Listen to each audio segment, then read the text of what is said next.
بله تماشاوان انهجام مشارين گرنگی گود باستا هرمی هروها داستان av devleti de nejim پیوندین انقره و شامی حولین موسکو هروها کارودان سردانه ولودیمیر زلنسکی سروک اوکراینی بو انقره کارودانین لپیوی سکنا روسیه وادی ماکارنکو چادری سیاسی موسکو میوانی منه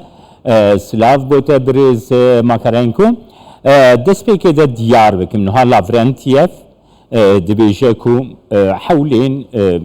پیوندیان دنا بینه شامو انقره ده بردوامن لی حتی کو ترکیه لبره ارتشا ترکیه لسوریه پیوندی زحمتن و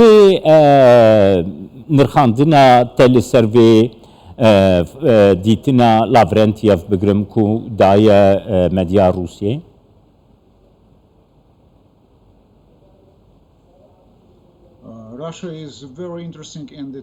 رووسیا لە پەیوەندیەکانی نێوان سووریا و تورکیا چەندین کاری کردووە بۆ ئەوەی کێشەی سووریا چارەسەر بکات چونکە ئێمە چاوەڕێی گۆڕانی هەڵوێستی تورکیا و ئەمریکا دەکەین بۆ ئەوەی کێشە لە بەردەم پرۆسەی ئاشتی لە سووریا دروست نەبێتن بۆیە ئێمە لەگەڵ تورکیا بەردەوام قسەمان کردو و لەگەڵ ئەمریکاش هیوادارین کە بتوانەوە بەڵام بەداخەوە ئێمە دەتوانین لەگەڵ سووریا قسە بکەینەوە هەوڵ بدەین هیواخوازیشین ئەوان بتوانن پەیوەندیەکی چارەسەرێکی هاوبەش بدۆزنەوە برز ماکارنکۆ ئەم زەوال ببێژن نەها تورکیە دەبێژێ ئەس ژ خاکە سووریە دەرناکەوێت باشە وێ پەیوەندی چاوە ئاسایی بێت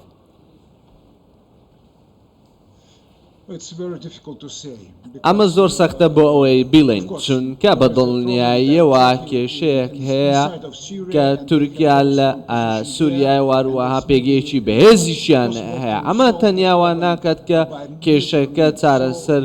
بکرێتن پرسەکە ئەوەیە چۆن بتوانین لە ڕێگەی پەیوەندیکردن و گفتوگۆوە لە ڕێگەی دیبلۆماسیەوە بتوانین ئەم کێشەیە چارەسەر بکەین هیوا خوازم ئەمە تەنیا کێشەیەکی سووریانە بەڵکو پەیوەندیەکەی بە تورکیاشەوە هەیە ئەوانیش هەندێک کێشیان هەیە و دەیانەوێت ئەم پەیوەندیش چارەسەر بکەن نەک تەنیا لەلایەنی سووریاوە بەڵکو تورکیاش دێم کێشەیە چارەسەر بکات برێز مەکارنکۆ ئەس دووبارە بکەم نەها تورکیە دەبێژە ئەم ژ سووریە دەرناکەون ئارتێشا مەژی ژ سووریە دەرناکەوە و نزانم تێدیتیانە چەکدارین سووریەیە ئۆپۆزیسیۆنێ ئاڵا تورکیە و ئاڵا سووریە لە سەر سینگی وایە یعنی vê seknê çawa dinirxîne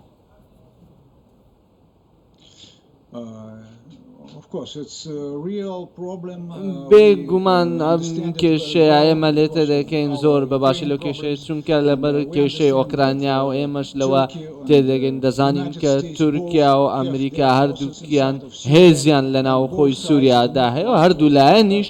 نایانەوێت هەوڵ بدەن ئەم پەیوەندیە چارەسەر بکەن ئەم کێشانە چارەسەر بکەن دەیانەوێت هێزەکانیان سوپایان بەکار ببین لە کەیسی تورکیا ئێمە هیواخوازین تورکیا زیاتر واقعبینانە ببێتن و هەوڵ بداتن لەگەڵ بەشار ئەسەد ڕێک بکەون لەسەر چەند پرسێک بۆ ئەوەی کێشەکان چارەسەر بکەن کێشەی خەڵکی سووریا چارەسەر بکەمە کێشەی سووریایە کێشەی تورکیا نییە لە چەند دۆخێکی دا لە چەند هەلەیەکدا پێویستە تورکیا لە سووریا بکشێتەوە بۆیە دەکرێت ئەمەش بۆ هەمیشە بێ و دەتوانن ئەم پەیوەندیانە بە هەمانەوەی کە بینیمان لە ئەفغانستان ئەوان لەوێش ناچار بوون بڕۆنە دەرەوە برێز ماکارنکۆ ئیرۆ نەهێمە هەیە دووهی ڤۆلۆدیمیر زەلەنسکی لە تورکیە بوو هەن تشت ڕوودان لێ دەرێت گۆرا باهوەریاتە هەن ئالۆزی هەن پرسگرێک دناڤێنا ئەنقەرە و مۆسکۆڤدا هەنە تشتێک و ڕوودایی لە ئیستانبولێ پەیامێن ئەنقەرە بۆ مۆسکۆ بوون تو چاوات بینە هیچ شتێکی نوێ نەبوو من بڕۆمە هیچ شتێکی نوێ نەبووە ئێمە لەوە دەکەین کە تورکیا هاوبەشێکی سەختی ئێمە کێشەی زۆر لە ناو ئەو وڵاتە و لە دەرەوەی ئەو وڵاتە بەڵام بە هەر شێوەیەک بێت ئێمە تەنیا یەک جیرانمان هەیە بۆ ئەوەی بتوانین بەیەکەوە کار بکەین کاویش تورکیا بۆیە ئەوە زۆر سەختە بۆ دیبلۆماسیەکانی ئێمە بەڵام پێویستە کار بکەن ناکرێت ئێمە لەو دایالۆگ و گفتوگۆیانەدا هاوبەشەکانمان پشتگوێ بخەین بۆیە تێدەگەین ئێمە لە تورکیا دەکرێت لە زۆر کێشەی نوێوە هەندێک جار هەندێک کێشە و هەندێک بربەست دێنە پێش بەڵام ئێمە تورکیا بەو شێوەیە قبول دەکەین کە هێوەی ئێمە وڵاتێکمانەیە کە دراوسەی ئێمە و پێویستە کاریان لەگەڵ بکەین باشە ji bo Moska û cihê qebûlkirinê ku Tirkiye dibêje Ukrayna hêjayî endamê NATOye dikare bibe endamê NATO Moska û bi çi çavî temaşe dike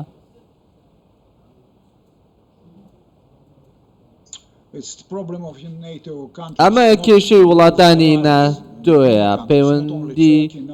تەنیا پەیوەندی بە تورکیا و بە هەنگاریا و ئەمریکا وڵاتانی دیکەوە نیاو ئێمە چاوەڕێ دەکەین چونکە لە کاتی جەنگدا پێویستە ئەوە ناکرێت هیچ وڵاتێکە لە جەنگدایە بچێتە ناو ناتۆ و قبول ناکرێت بەڵام بارشێک بێ ئێمە پێویستە بۆ هەر شتێک ئامادە بین دەکرێت یاساکانیان بگۆڕن لەبەرەوەی ئەوە یاسای ئەوانە و دەکرێت لە هەر ساتێکدا ئەم یاسایانە بگۆڕین بۆ ئێمە برێز مەکارێنکۆ نها هەموو وڵاتên endamê NATO wekî te dibêjin ku Ukrayna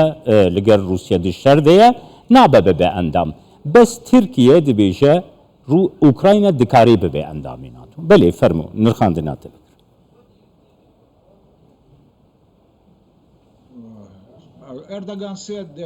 ئۆردۆغان وتی کە ئۆکرانیا شایستەوێ ببێتە ئەندامێکی ناتۆ ڕەنگە ئەو بڕوای وابێت لەم کێسەیدا ناتۆ کێشەی زۆریە بێت و زۆر وڵاتانی ئەندامی ناتۆ کێشەی زۆریان هەیە ئەوە جیهان بە شێوەیەکی گشتی لە کێشە و لە ئالنگاریدا بۆ ئێمە چاوەڕێی بڕیاری چەند ڕۆژێک ماوە بۆ ئەوەی بزانین ئەوان چی دەکەن سەبارەت بەم پرسە لە لووتکەی ڤێلنیەس بۆیە ئێمە چاوەڕێ دەکەین و دەبینین کە بەڵام ئێمە ئامادەین بۆ هەر بەرەو پێشچوونێک باشە پێنج فەرماندارên Azovê ku Volodymyr Zelenskî li gel xwe ji Stenbolê bir Kiyevê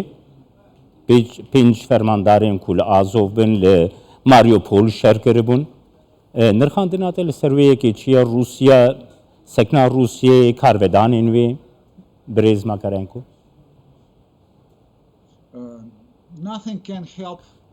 هیچ شتێک ناکێت یارمەتی ئۆکرانیا بدا لەم دۆخەدا تەنیا ئەوە نەبێت کە جەنگ لە نێوان ناتۆ و رووسیا هەڵبگیرسێت بۆیە لەم دۆخەدا من دەڵێم